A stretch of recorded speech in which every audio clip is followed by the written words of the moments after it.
Hello there. Ireland, France and the European Union are demanding that the UK agrees to use the EU draft legal text that could see the single market imposed across the whole UK.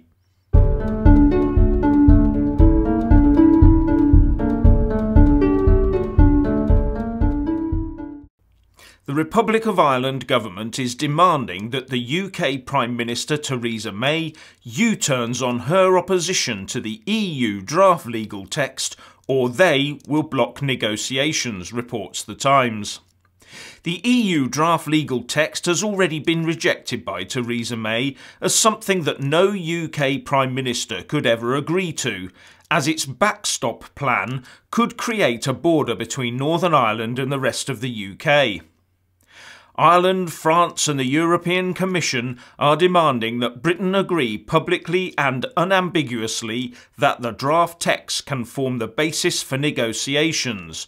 Dublin is threatening to block negotiations unless Mrs May backs down, said The Times. The real truth, of course, is that because of the way the joint report that this draft legal text is based on is constructed, the UK has agreed that there will be no border between Northern Ireland and the rest of the UK. This means that if the UK agrees to the draft legal text, then the EU has absolutely no need to negotiate at all, in the knowledge that the UK will be a permanent EU vassal state tied into the single market and customs union with no way out, and all they have to do is keep saying no to anything we suggest, however sensible or workable. Far from looking for a deal, the EU would almost be incentivised to not find one.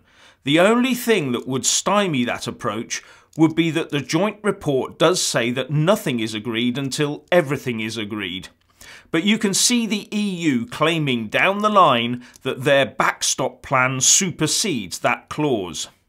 That phrase in the joint report that nothing is agreed until everything is agreed must not be dropped from any future documentation.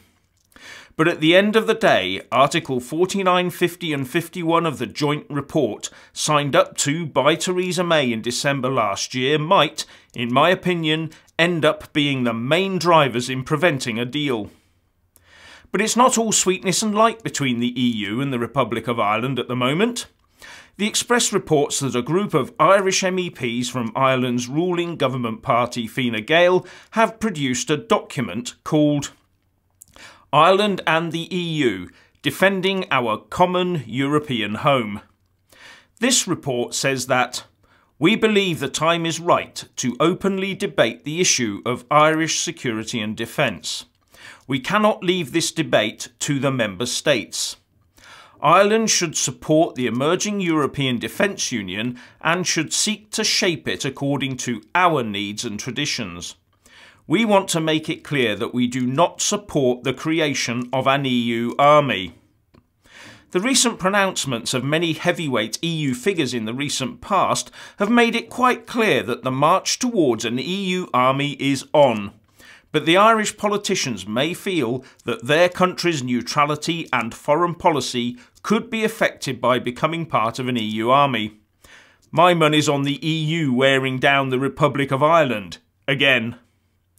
And while everyone else plays hardball with the UK over Brexit, it seems that the UK is content to roll over. According to the Financial Times, the UK will agree to maintain the current fishing quotas during any transition period. And another concession could be that Gibraltar is forced to share the use of its airport with Spain.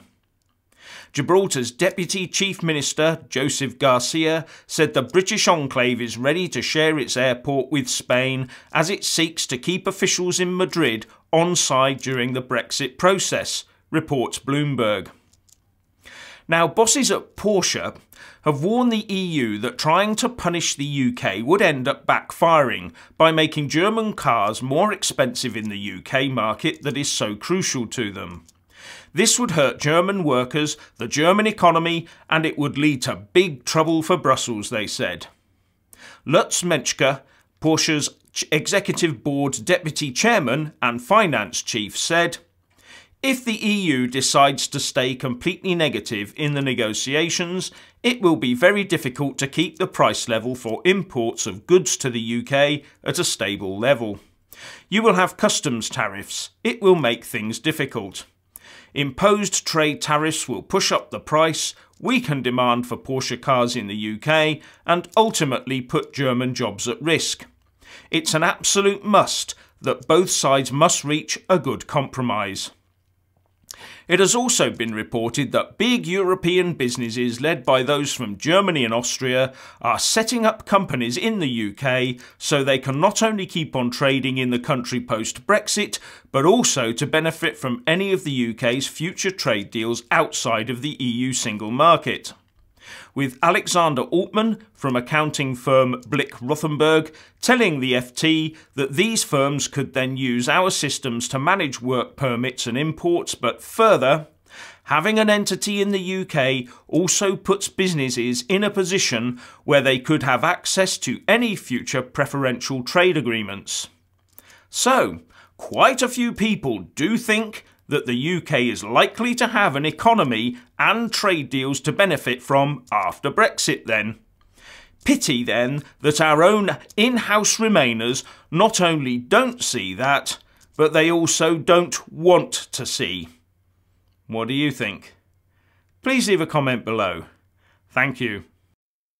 Please do like and share this video, and also subscribe to my channel. And when subscribing, please do remember to press on the little bell next to the subscribe button. That way you'll get an alert every single time I put up a new video. Thank you very much for watching.